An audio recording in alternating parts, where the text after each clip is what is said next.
hasil survei saya, itu yang umur 30 tahun ke atas sampai sebelum lansia ya, sampai 59 itu hanya 35%. Lalu remaja itu hanya 10% yang mengenal jamu. Jamu, tradisi yang lahir dari keanekaragaman hayati di Nusantara.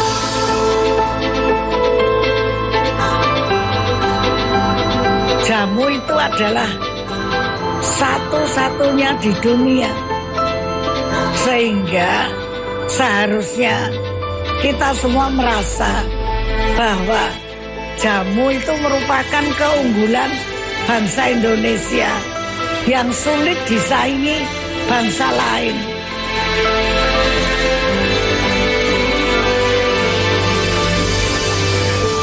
Sebagai metode pengobatan tradisional, jamu hingga peradaban modern ini masih menjadi bagian budaya kesehatan di Indonesia.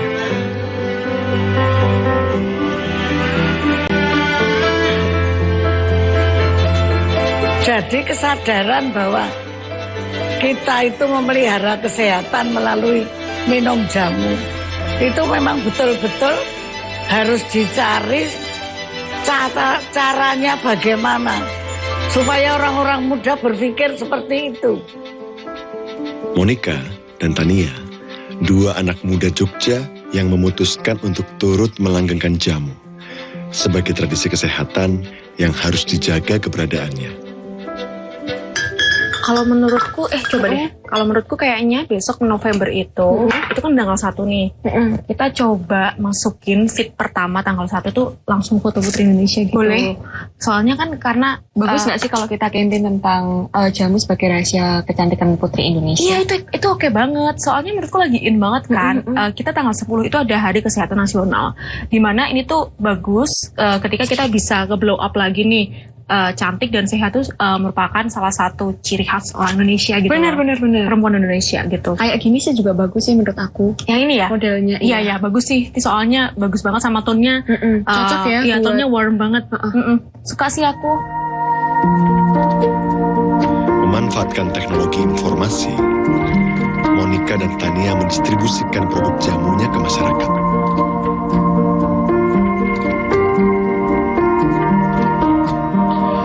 Cara baru, tapi setia dengan spirit lama.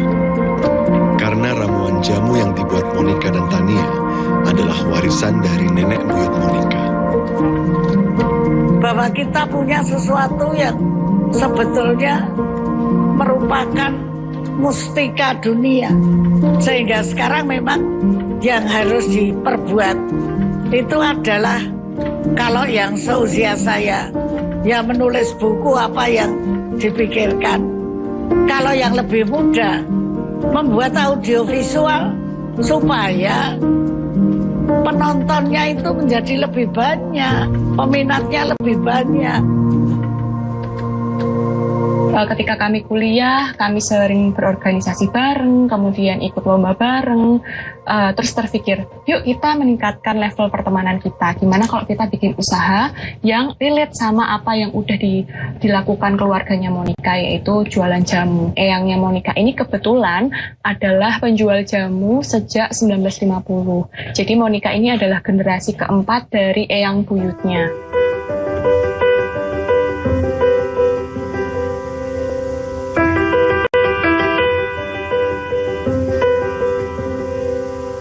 Eyang mulai memberdayakan perempuan-perempuan di sekitar Giwangan, Kota Gede untuk menjadi karyawan tetap di gerai Jamu Jawa Ibu Slamet sejak tahun 1980-an kayak gitu.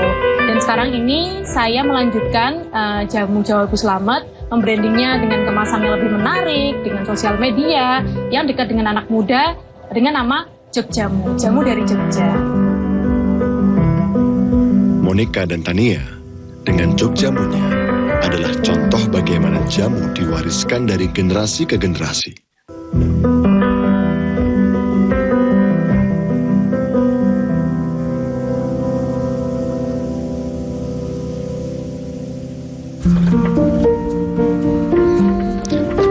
Ini adalah muter, sebuah daerah yang menjadi sentra jamu, dengan para penjual jamu tradisional sebagai penggeraknya.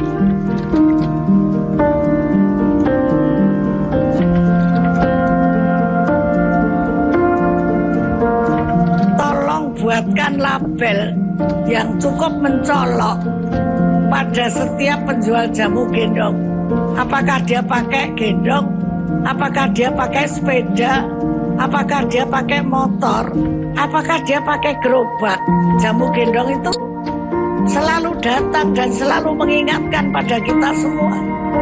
Jadi betul-betul dia itu pahlawan kesehatan bangsa Indonesia.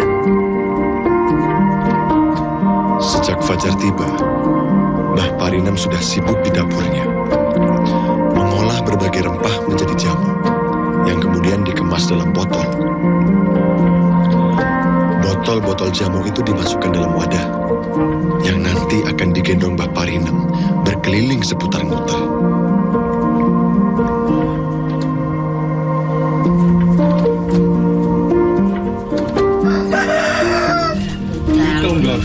Dosa di mas. Bar ijab niku pon mriki terus langsung kan dodol ben ngeter-ngeteri ngoten kalih mboke ijab tepeken adosi lengganan ngoten niku. Dari lenggan-lengganan ngoten dadose mangke nak bae mboten enten pun enten sing terusne. Di usianya yang sudah 70 tahun, Mbah Parinem masih setia berkeliling menjajakan jamu gendongnya. Sejak tahun 1970, kebiasaan ini ia lakukan setiap hari. Namun, seiring usia yang sudah menua, Mbah Parinem kini hanya berkeliling saat kondisi kesehatannya mendukung.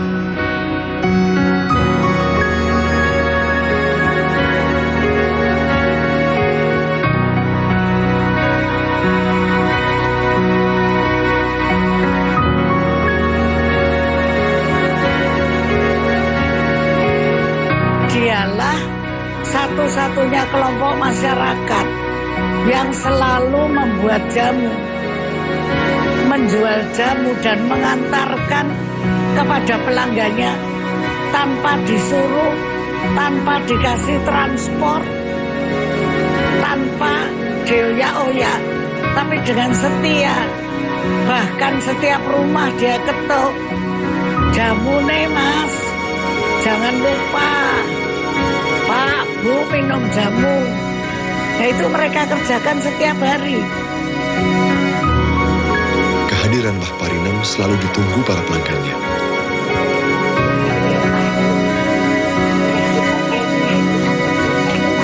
Senas lengganane lho kudu jamune bae ngoten. Berarti harus Kudu jamune bae ramet emang ngoten dian.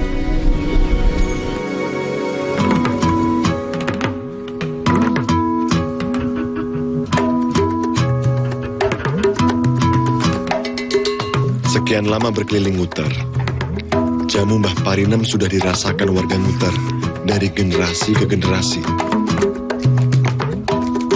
Sebuah kesetiaan tentang merawat tradisi jamu.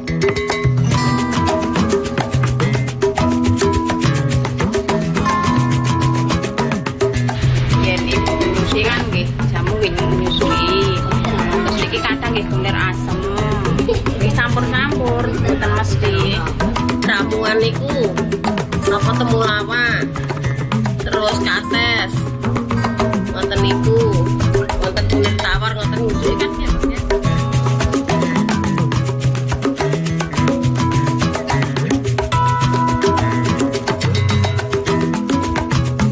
Mandeke nggih jam 12 enten rikon wau. Iki bali bakul-bakul sing dereng parek Mas ampun wareg. Biasanya dengaran buat kayaknya kalau teko ngoten tahun kawau biasanya jam 10 biasanya kalau jam 12 mas yang dupinggan kawau dan boleh kan kalau diayi kamu jam 12 sama dupinggan ya podo wareg barang ngombe wong sintai wareg ngoten.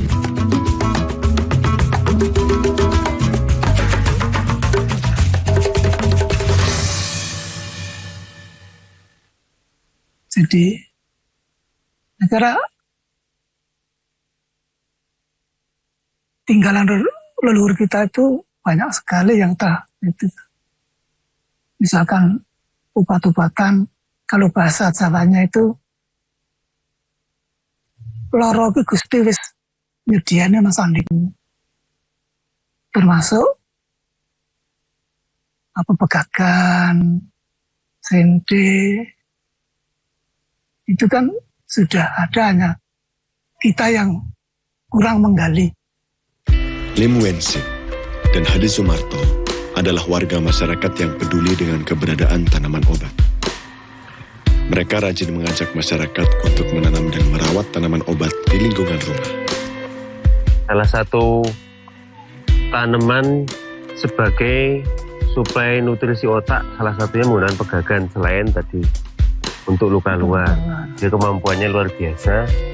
Tidaknya kalau misalnya buat anak-anak yang ketika beli sayur, salah satu tambahnya pakai ini. Jadi nanti dipercaya dan memang terbukti kemampuan tumbuh kembangnya otak lebih bagus.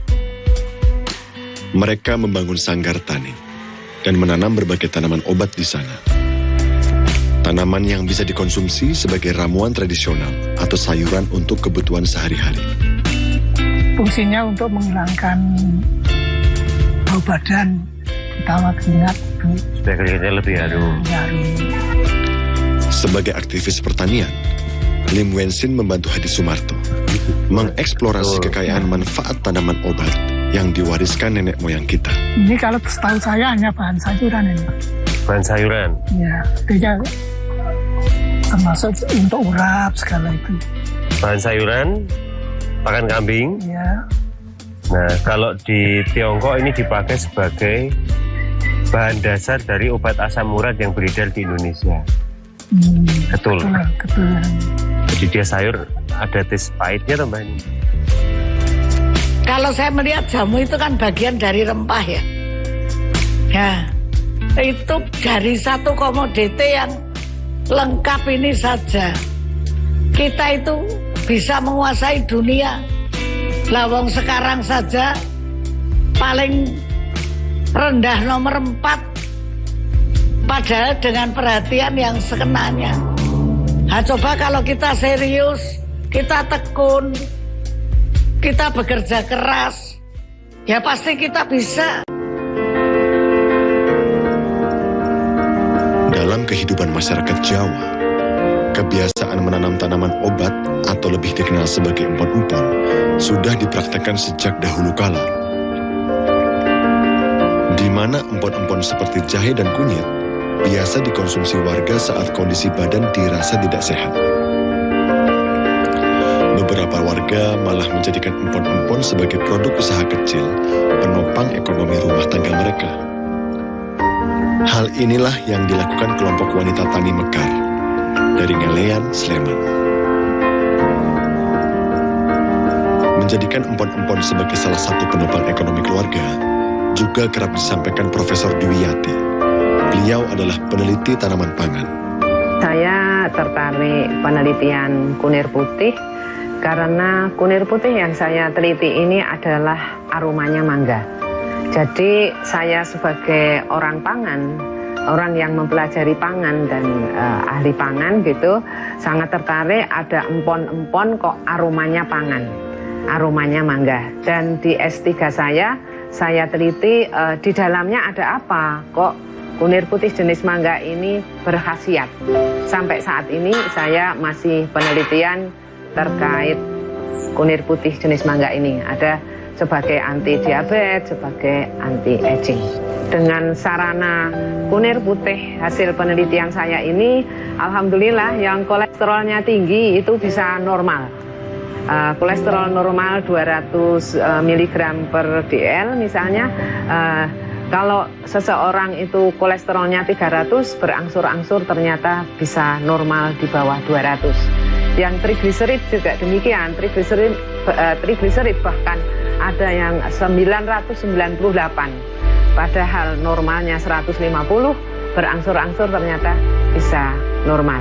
Dan banyak penyakit yang lain, terutama yang terkait dengan kanker, tumor atau miom. Itu kunir putih mengandung ribosum inacting protein sehingga mampu menonaktifkan sel tidak normal, mampu mencegah perkembangan sel tidak normal, bahkan mampu merontokkan sel tidak normal. Jadi manfaatnya besar sekali. Tentang kesehatan masyarakat Jawa dan yang saya alami karena kebetulan saya ini orang Jawa asli gitu ya, lahir di Jawa, itu masyarakat mempercayai obat tradisional yang ada turun-temurun di lingkungannya, di masyarakat sekitar.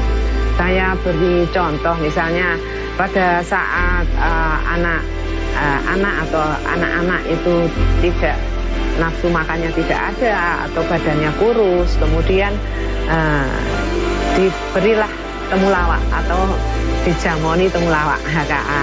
Ada juga yang membawa ke pasar tradisional yang di situ dijual juga obat tradisional, itu maaf istilah dicekoi gitu ya.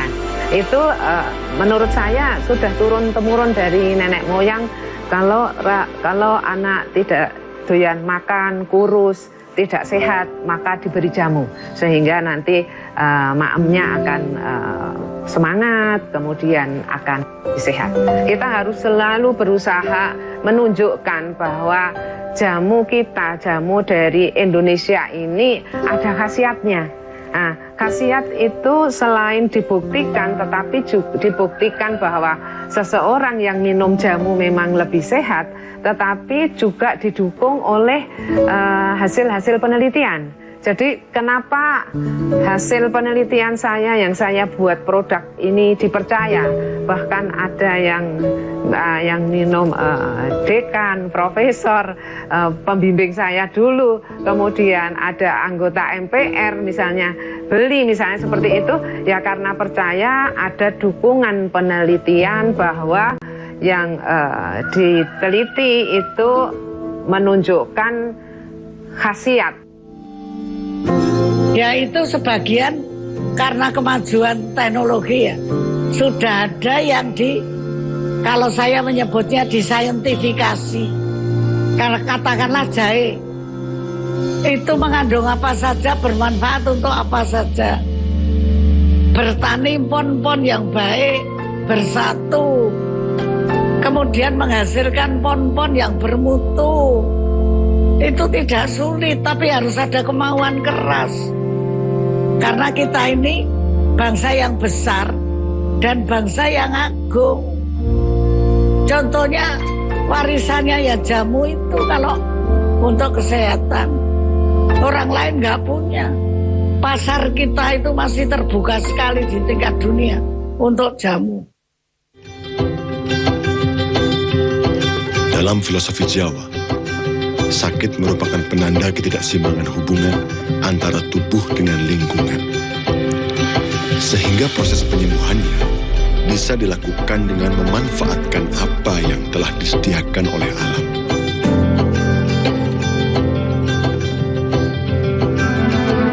Jamu gendong atau sebangsa itu mesti dalam bakulnya terdapat 8 botol jamu.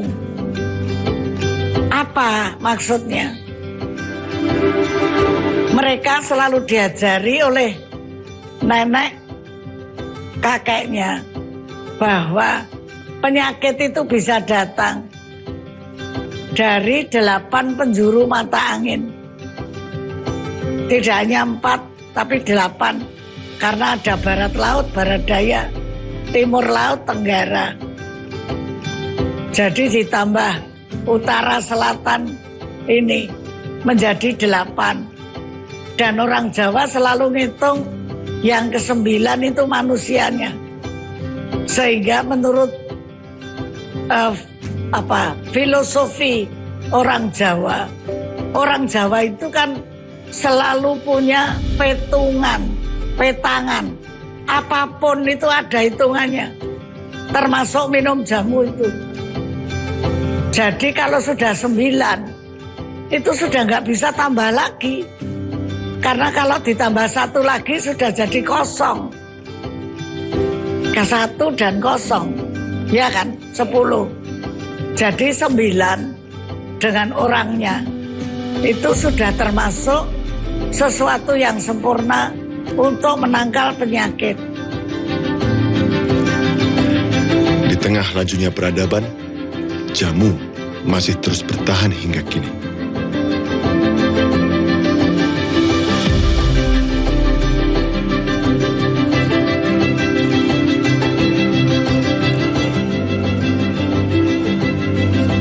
Itu yang memang harus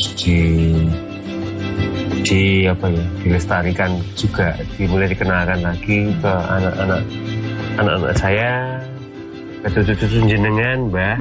Kita tetap harus bisa menghargai bahwa ada banyak tanaman yang khasiatnya luar biasa yang ada tersedia di halaman kita. Yang jenengan ada apa nih, Mbah? Harapan saya terutama anak-anak muda, terus generasi yang masih muda lagi, ada anak adik-adik kecil, kenalkanlah pada tanaman-tanaman yang ada di sekitar kita, termasuk tanaman obat, misalkan yang telah dikatakan tadi, semua sebab tanaman itu mengandung khasiat. Saya kira gitu.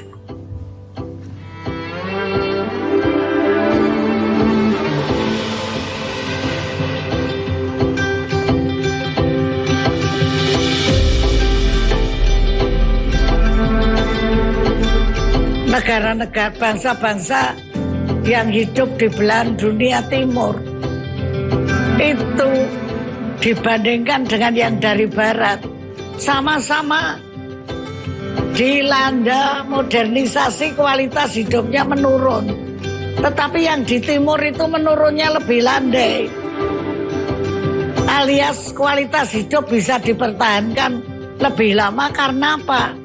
Karena masih ngopeni tradisi. Setiap era memiliki caranya sendiri dalam merawat keberadaan jamu dan tanaman obat. Jogjamu, Mbah Parino, dan para pelaku jamu lainnya adalah agen penjaga tradisi. Merekalah penghubung lintas generasi yang rajin menggaungkan pesan-pesan masa lalu yang masih relevan dengan kehidupan hari ini.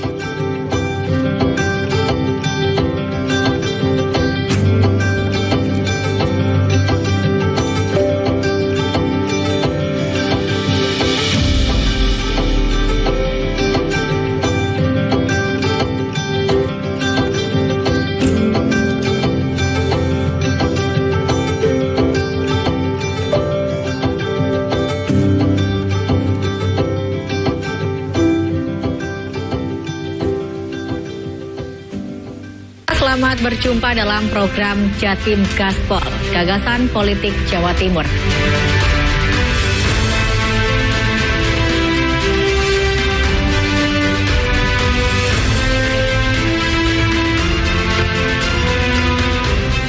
Saksikan program dialog Gagasan Politik Jawa Timur, Jatim Gaspol, tayang setiap Rabu pukul 18.00 hanya di JTV.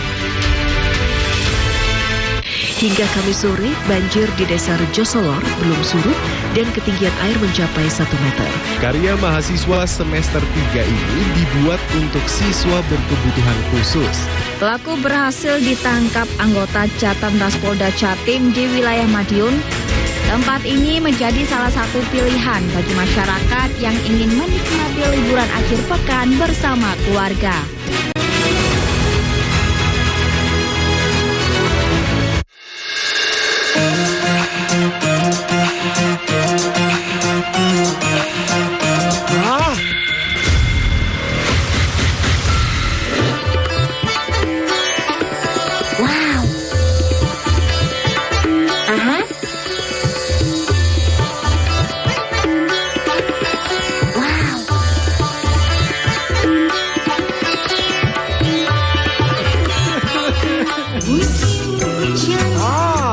Mantap suaranya. Yahut goyangannya. Stasiun Dangdut digoyang. Dari 150 kali gempa tersebut, 2 diantaranya memiliki kekuatan signifikan. Selama ini pabrik rumahan tersebut memproduksi arak jenis Trobas tanpa izin. Untuk keripik singkong dan jagung ini sangat murah meriah. 5 kapal penumpang ini diberangkatkan secara bergiliran sejak pagi hingga petang. Para tersangka memalsukan beras SPHP yang dikemas menjadi beras premium. Dugaan sementara kebakaran dipicu oleh korsleting kelistrikan mobil. Saksikan Jatim Awan hanya di JTV. Tino iki pojok kampung nyopo reko maneh karo berita-berita poso Surabayaan sing kasil dikelompokno kru JTV teko pirang-pirang daerah nduk Jawa Timur. Geni semublak gede ambek meratak cepet iki ngentekno bangunan gudang kaya nyimpen palet karo para dayo kudu desek-desekan kanggo oleh kurma gratis. Pihak sekolah ngomong banjir gelek kedadean nang mangsa rendeng. Tibake pemandangan alam Bromo ancen uapi. Upaya ngevakuasi loro ula piton gede sing mangkon nduk sak literane Semeru kudu tetep waspada. Kelambimu kang sak diwegating ping 4. Sapa? Lelah Dede. Dhewe kaya iki tok. Wis gak tau gantinya wis iki tok. Aja guyon aku serius. Lho, kau biasa ya guyon ae terus gak guyuran ae lho. Iki lek gak guyon gak diundang maneh terus. Ora takok. Lho ya gak pola takok. Koyoke nuduh aku awakmu. Dipisah. Salah terus. Dicari dulu, siapa tahu televisi gitu loh. Jadi orang tuh yang harusnya bijak gitu loh. Iki lho dewasa. Kita mencoba untuk menggali apa yang telah ditampilkan KPU dalam versinya dia. Tingkat kepercayaan publik masyarakat terhadap penyelenggaraan pemilu ini sudah tinggi. Tapi kita hanya mendapat itu terus terang, tidak transparan laporan itu. Mana yang kalah, mana yang menang masih ada upaya kasasi.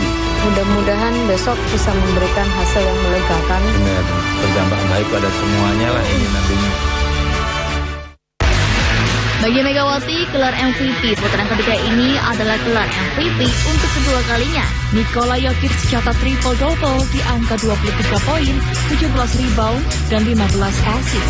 AC Milan sukses meraih trofi pertamanya di musim ini, yaitu trofi juara Supercoppa Italiania. PSSI Senin kemarin mengumumkan pemecatan Sintayong dari kursi pelatih kepala timnas Indonesia.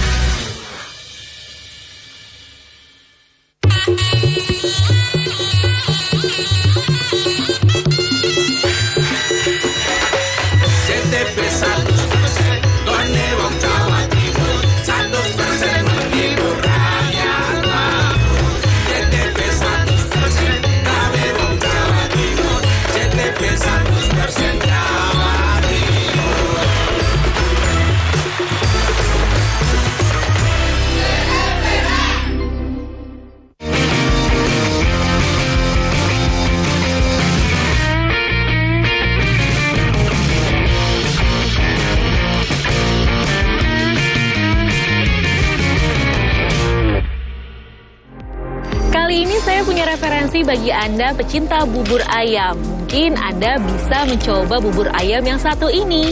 Di Cirebon, Jawa Barat terdapat bubur ayam yang diolah dengan cara dibakar, pemirsa.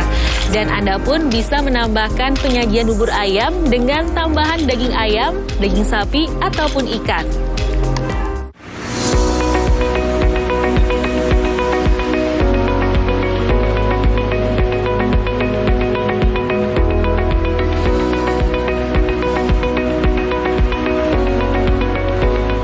Berlokasi di tepi Jalan Pantura, Kecamatan Tengah Tani, Cirebon, Jawa Barat, sebuah lokasi makan menawarkan menu unik bubur ayam.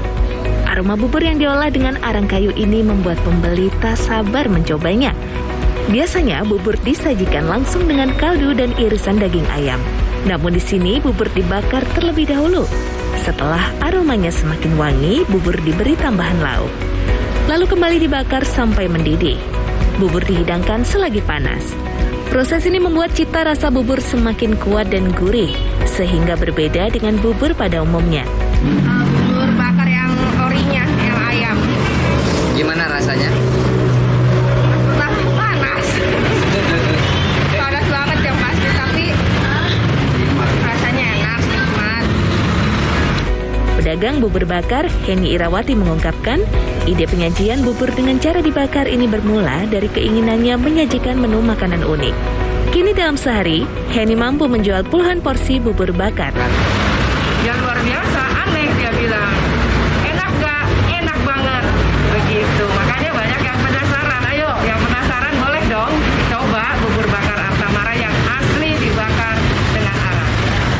3 menu bubur yang bisa dipilih konsumen, yakni bubur bakar ayam, bubur bakar cakalang, dan bubur bakar tumpang koyor lengkap dengan irisan daging sapi dan kulitnya. Satu porsi seharga Rp15.000 sampai Rp20.000. Penasaran dengan rasanya? Sempatkan waktu mampir menikmati hidangan ini jika berkunjung ke Kabupaten Cirebon. Udin Pepeh, SMTV Cirebon, Jawa Barat.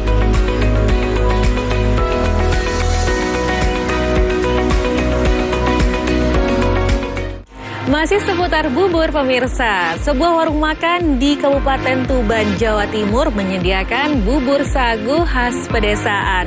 Tentunya Anda tak perlu pergi jauh-jauh ke Indonesia Timur untuk mencicipi bubur sagu ini.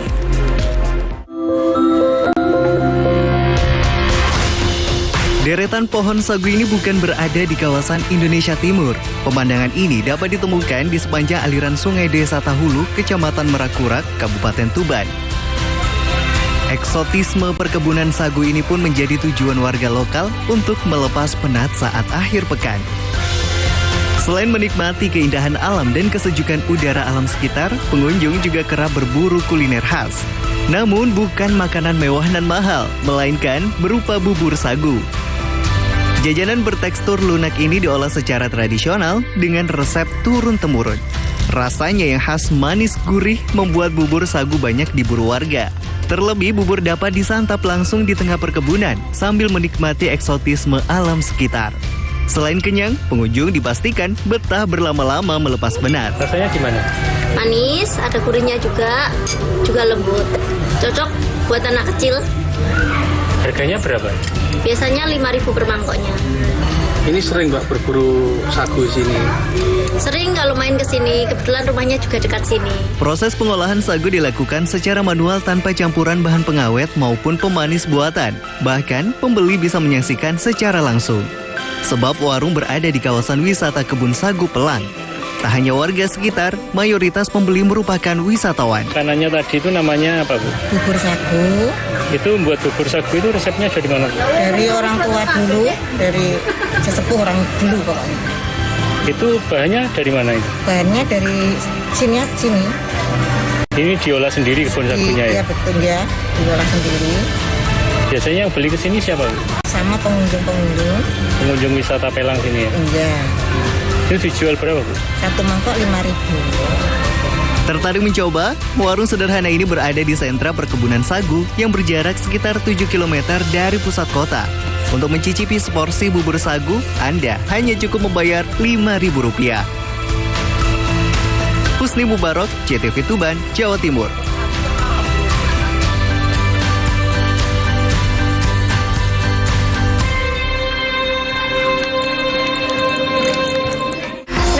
Sudah ada beragam olahan bubur. Kali ini saya punya rekomendasi untuk Anda pecinta durian. Anda bisa menikmati berbagai olahan kuliner durian di lereng Gunung Anjas-Moro yang dikenal dengan sentra buah durian.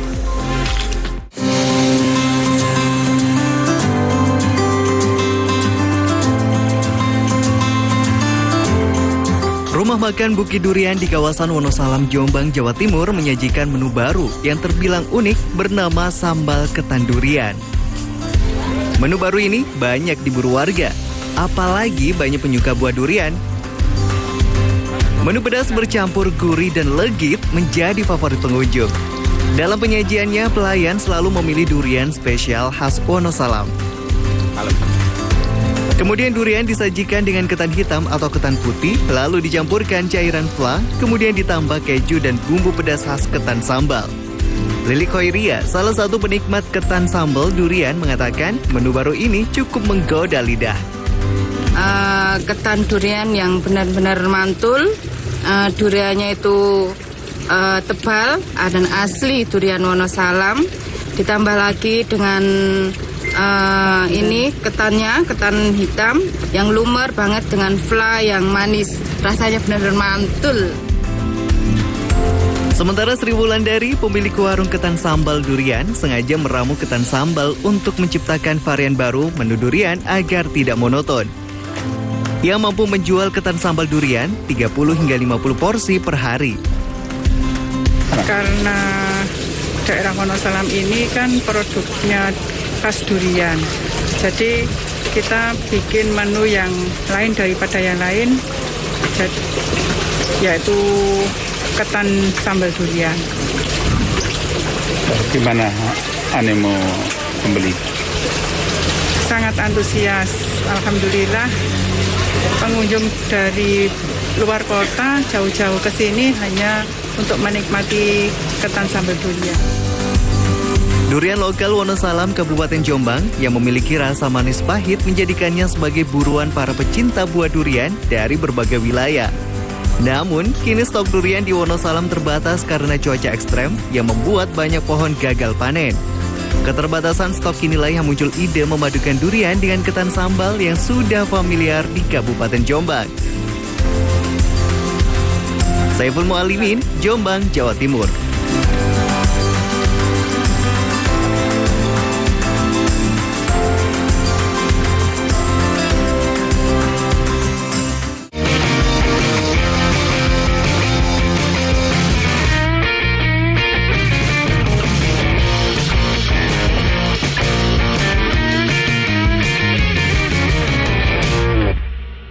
Kini telah hadir terobosan baru, Bio Nuratik, merupakan herbal, sangat ampuh untuk mengatasi asam urat, rematik, masalah pada persendian, masalah pada tulang, masalah pada lutut, syaraf kejepit, serta sakit pinggang dan sakit punggung. Bio Nuratik terbuat dari bahan-bahan alami yang diolah menggunakan teknologi ekstrak sehingga mudah diserap oleh tubuh. Bio Nuratik, pil hijau ajaib.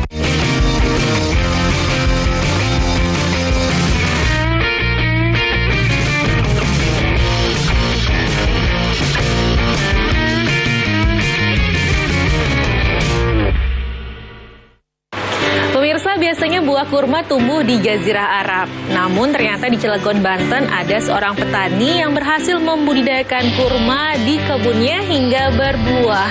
Dan tidak jarang warga sekitar datang langsung untuk memetik buah kurma ini.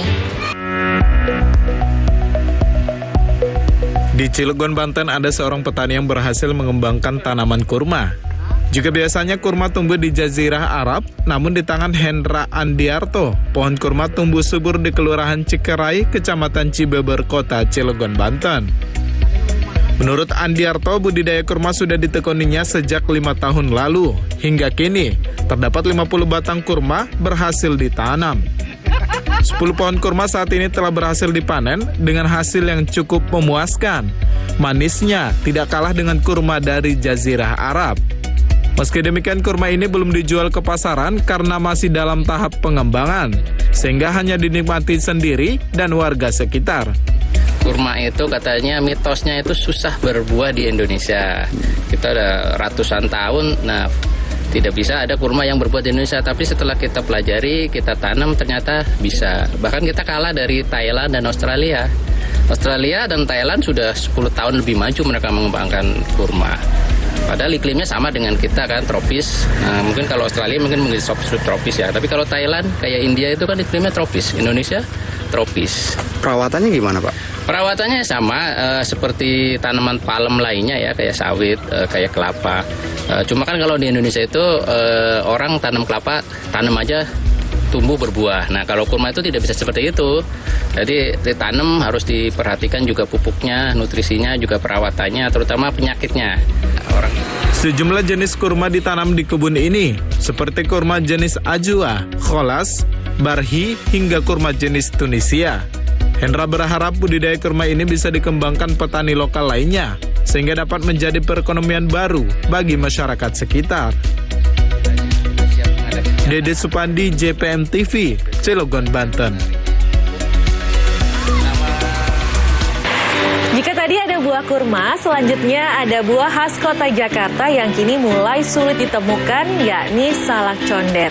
Pemerintah Provinsi DKI Jakarta terus melestarikan salak condet agar tidak punah di agrowisata Cagar Buah Salak Condet, Jakarta Timur.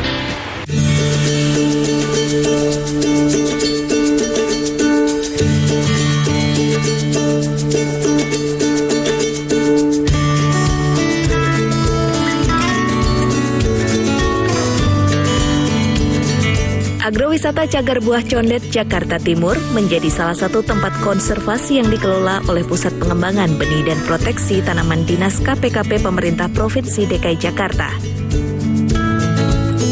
Di kawasan seluas lebih dari 3 hektar ini ditanam beberapa tanaman buah asli Jakarta, salah satunya salak condet. Salak condet atau buah yang memiliki nama latin Salaka edulis cognita saat ini sudah sulit ditemukan di pasar-pasar buah. Bisa dibilang populasi tanaman ini di tempat asalnya sendiri nyaris punah. Di Condet, daerah aslinya, tanaman salak condet tersisa hanya di Agrowisata Cagar Buah Condet, Jakarta Timur. Di tempat lainnya, lahan tanaman salak berubah menjadi permukiman. Salak condet sebagai maskot Jakarta juga memiliki perbedaan dengan salak jenis lainnya yang ada di Indonesia. Yang membedakan salah satunya dari rasa, ketebalan, hingga tekstur buahnya.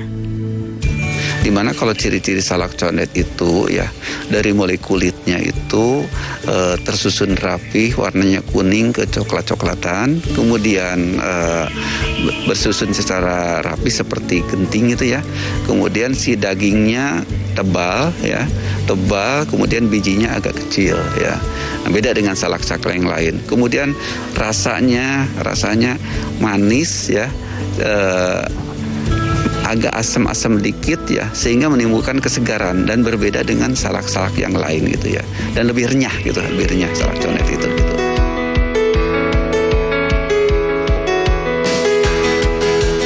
Di kawasan agrowisata Cagar Buah Condet ini terdapat lebih dari 2.000 pohon salak condet.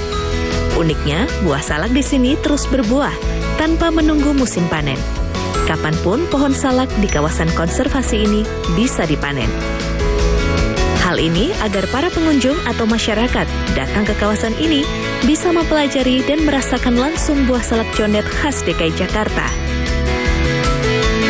Keistimewanya di sini bersyukur bahwa di sini alhamdulillah hampir setiap saat ada terus.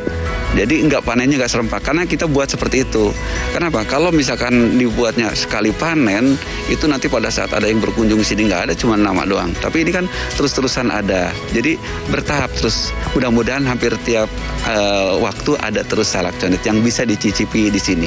Makanya bagi warga Jakarta khususnya, ya mungkin nanti kalau setelah pandemi berakhir, ya silakan berkunjung di sini untuk mencoba mencicipi salak.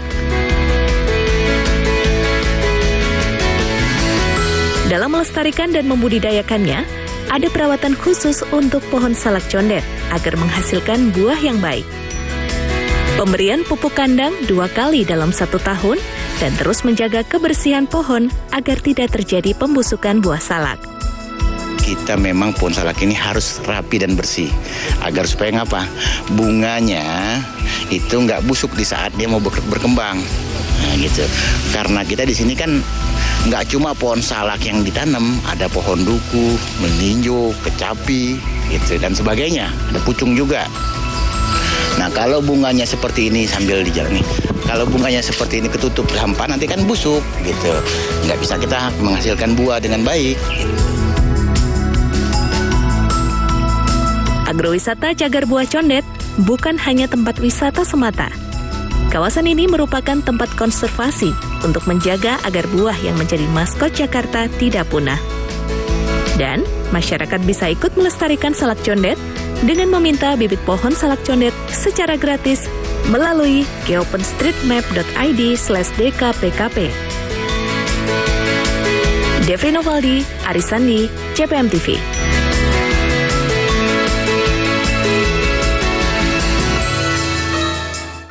Dari Jakarta Timur, saya ajak Anda ke Kabupaten Lebak, Banten. Anda bisa mengunjungi kebun stroberi di Kampung Citorek.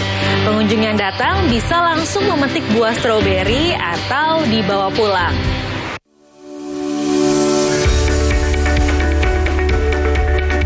Kabupaten Lebak kini memiliki objek wisata baru, wisata kebun stroberi yang berlokasi di Kampung Desa Citorek Tengah, Kecamatan Cibeber, Kabupaten Lebak, Banten.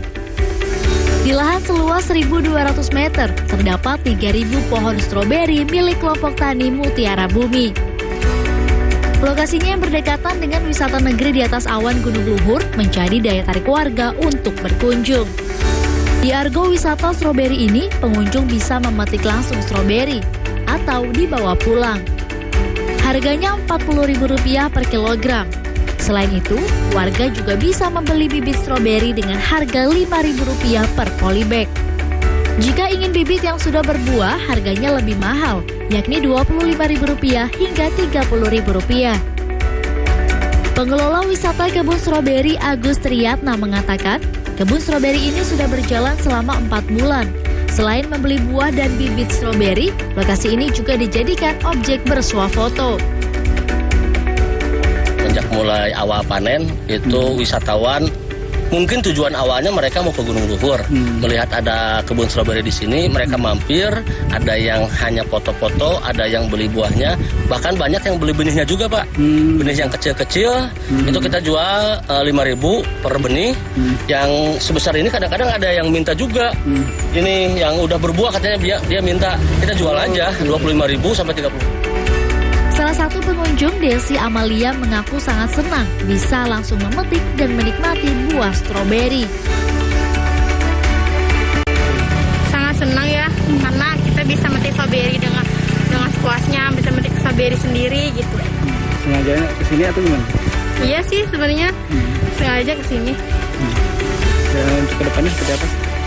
Ya semoga ini kebunnya semakin luas, biar semakin banyak juga pengunjung ke sini gitu. Itu aja sih. Rencananya pengembangan skala besar akan dilakukan pengelola bekerja sama dengan pihak desa agar pohon buah stroberi semakin berkembang lebih banyak lagi. Yusef Kurnia, JPM TV, Lebak, Banten.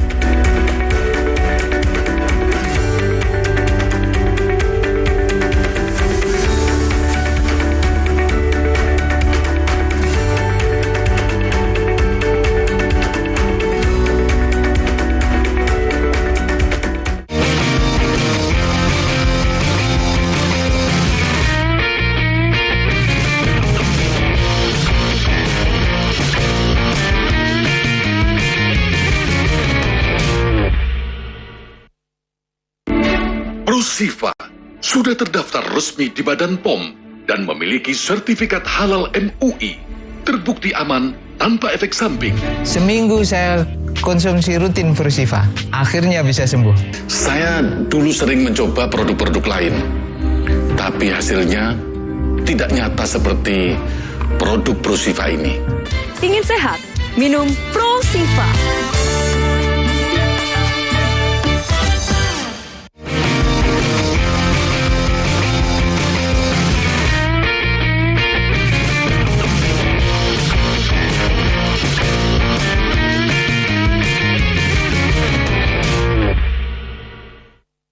Warung makan sate ini terkenal legendaris dan tidak pernah sepi pembeli. Warung sate yang berada di Tugu Penceng ini selain rasanya yang enak, harganya juga terjangkau loh pemirsa, Rp12.000 saja untuk satu porsinya.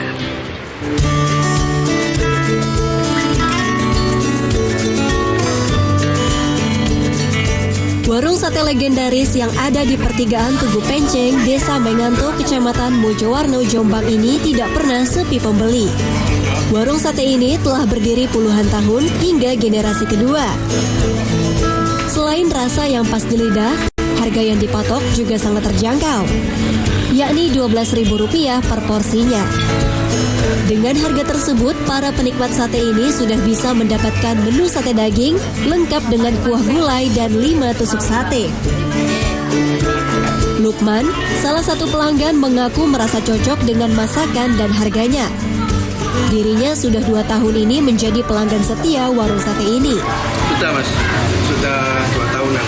Apa istimewanya sate sini? Sini tuh porsi pas di perut, di kantong juga pas. Berapa per porsi ini? Sekarang 12.000, kalau dulu 10.000. Tergolong murah atau mahal? Kalau untuk karyawan seperti kami ya murah mas. Untuk rasa bagaimana? Rasanya pas juga, enak. Dari dulu itu tetap sama, nggak ada yang berubah.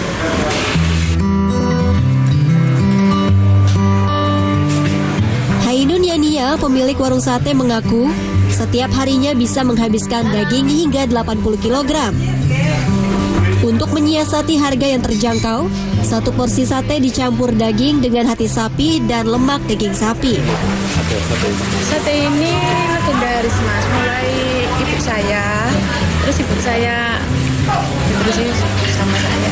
Kenapa sih? Rasanya enak, gimana gitu Mas. Kalau yang membuat berbeda dengan sate lainnya apa tuh di sini?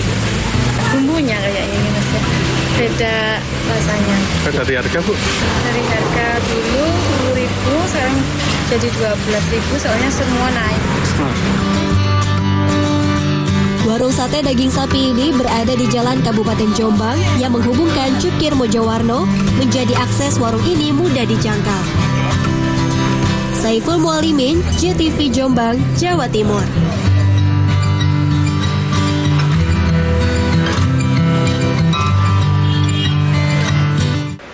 Selanjutnya dari Kecamatan Panarukan, Situbondo, Jawa Timur, ada sebuah kuliner yang mungkin agak asing didengarnya pemirsa, namanya sate lalat. Nah, bagi para penikmatnya, sate lalat ini sangat lezat sehingga banyak sekali pengunjung yang datang dari berbagai daerah.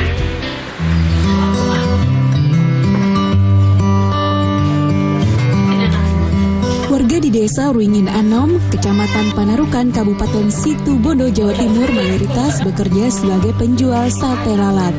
Maka tak heran di desa ini dikenal sebagai Kampung Sate. Warganya saling berbagi tugas, ada yang memotong daging hingga menyediakan lidi sebagai tusuk sate. Tapi Anda jangan salah sangka, yang dijual bukan lalat serangga yang biasanya kita hindari ketika makan atau minum. Namun sate ayam yang ukurannya mini seperti lalat. Daging ayam diiris sangat tipis lalu dipotong kotak. Berbeda dengan sate pada umumnya yang berisi 3 hingga 4 daging, sate lalat ini hanya berisi 2 atau 3 daging kecil. Kirain larang yang di sate, ternyata ini sate ayam loh, bentuknya ini lebih kecil gitu daripada umumnya. Tapi enak loh, sekali makan loh kalau kita dijual kayak gini. Rasanya lembut, enak, gurih. Yang membedakan apa dengan sate-sate? Yang membedakan itu karena potongannya kecil-kecil gitu. Nih kan ya? Rasanya sendiri gimana? Rasanya lembut, enak, gurih. Mantap. Jadi bikin ketagihan loh Pak. Yang membuat sate lalat ini istimewa, apalagi jika bukan bumbu kacang yang gurih dan kental. Apalagi harganya pun cukup murah, hanya Rp10.000 per porsi, berisi 14 tusuk sate dan 1 lontong. Salah satu pedagang sate yang terkenal di kampung ini adalah Hodri bersama sang istri yang menjadi generasi penerus ketiga usaha keluarga sate lalat. Ini dari Madura semua. Memang di bawah umumnya itu sate lalat, tapi bukan sate lalat, itu asli ayam. Asli ayam. Di kampung sini itu memang tempat orang jual sate kurang lebih dari 50 orang. Dari Pasir Putih semua dikuasai orang sini. Di perkotaan dari Situbondo, Jember, ya Sembagus. Untuk mencicipi sate lalat ini tidaklah sulit di Situbondo. Selain di kampung sate Dusun Barat Kebun Ruingin Anom ini, sate lalat juga bisa ditemui di sepanjang jalur Pantura setiap sore, mulai pukul 15.00 hingga tengah malam. Di kampung ini sedikitnya ada 50 warga menjadi penjual sate dan setiap hari mampu memproduksi minimal 3.000 tusuk sate lalat. Andi Nurholis, JTV, Situbondo, Jawa Timur.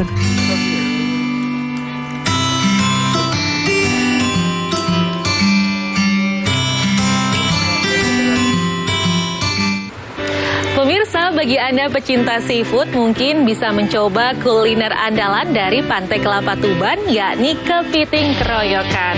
Kuliner khas dari pesisir pantai utara Tuban ini disajikan berdasarkan campuran dari hewan laut dan disajikan di wadah piring besar.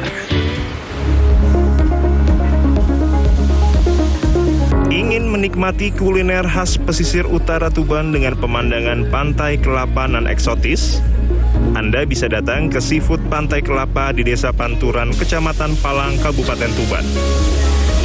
Sesuai namanya, kepiting keroyokan berbahan baku utama kepiting segar hasil tangkapan nelayan sekitar. hewan laut bercangkang keras ini dimasak bersama berbagai jenis seafood lain seperti kerang, udang, serta cumi-cumi. Seluruhnya disajikan bersamaan dalam satu wadah piring besar. Kuliner kepiting keroyokan yang menjadi menu andalan seafood Pantai Kelapa kini menjadi buruan banyak orang. Makanan dengan porsi besar ini dapat dinikmati 5 orang sekaligus. Para pelanggan biasanya menikmati kepiting keroyokan ramai-ramai bersama keluarga, teman, atau kerabat. Sambil makan, mereka juga dapat menikmati indahnya panorama matahari tenggelam di perairan utara. Mbak, ini makan menu apa ini? Ini ada kepiting keroyokan, bukan hanya kepiting aja sih, ini ada kerang bambu juga, ada cuminya juga, banyak, enak sekali, pedas juga. Untuk menikmati ini sih murah ya, harganya cuma 159, ada udangnya juga tuh. Kepitingnya bisa dinikmati berapa orang satu menu ini? 5 orang ya. Ini makan rame-rame sama temen gitu berarti ya? Iya, cocok sih buat rame-rame, soalnya ini juga segini buat 5 orang. Bahan baku kepiting keroyokan dijamin masih segar. Bahkan proses pengolahan bahan hingga memasak dilakukan setelah pesanan masuk. Terdapat 5 jenis masakan atau bumbu yang dapat dipilih sesuai selera pembeli, baik pedas maupun tidak pedas. Tak hanya pecinta kuliner lokal Tuban, penikmat kepiting keroyokan juga datang dari berbagai kota sekitar. Di antaranya Surabaya, Lamongan, dan Bojonegoro. Menu andalan kami itu ada kepiting keroyokan. Jadi kepiting keroyokan itu terdiri dari berbagai macam seafood. Di antaranya ada aneka kerang. Di situ ada kerang batik, ada kerang hijau, ada kerang tahu, ada juga kepiting dan udang. Itu biasanya dimasak apa itu? Untuk bumbunya sendiri kita ada 2 pilihan macam rasa. Ada pedas dan ada yang tidak pedas. Kalau untuk yang rasa pedas sendiri itu ada cili super pedas. Lalu untuk yang tidak pedas itu kita ada menu asam manis, di bumbu asam manis juga. Itu harganya berapa, Mbak? Untuk harga dari kepiting keroyokan 159.000. Dari satu porsi kepiting keroyokan itu bisa untuk 3-5 porsi. Bagaimana? Penasaran ingin mencoba kepiting keroyokan? Menu kuliner ini dapat ditemukan di kawasan Pantai Kelapa Tuban. Untuk menyantap satu porsi kepiting keroyokan, Anda hanya cukup membayar Rp159.000 saja. Husni Mubarok, JTV Tuban.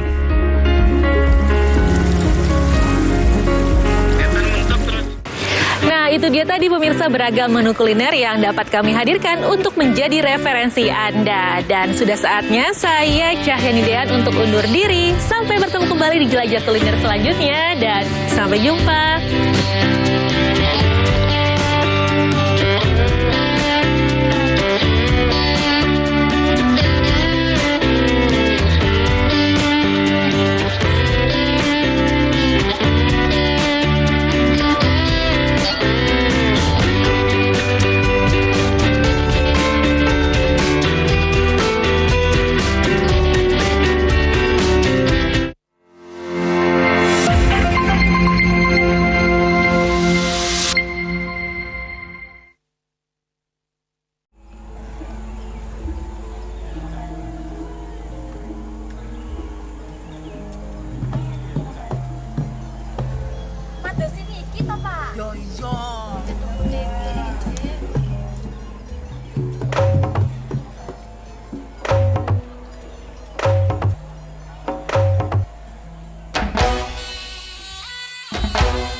Money ada di sini.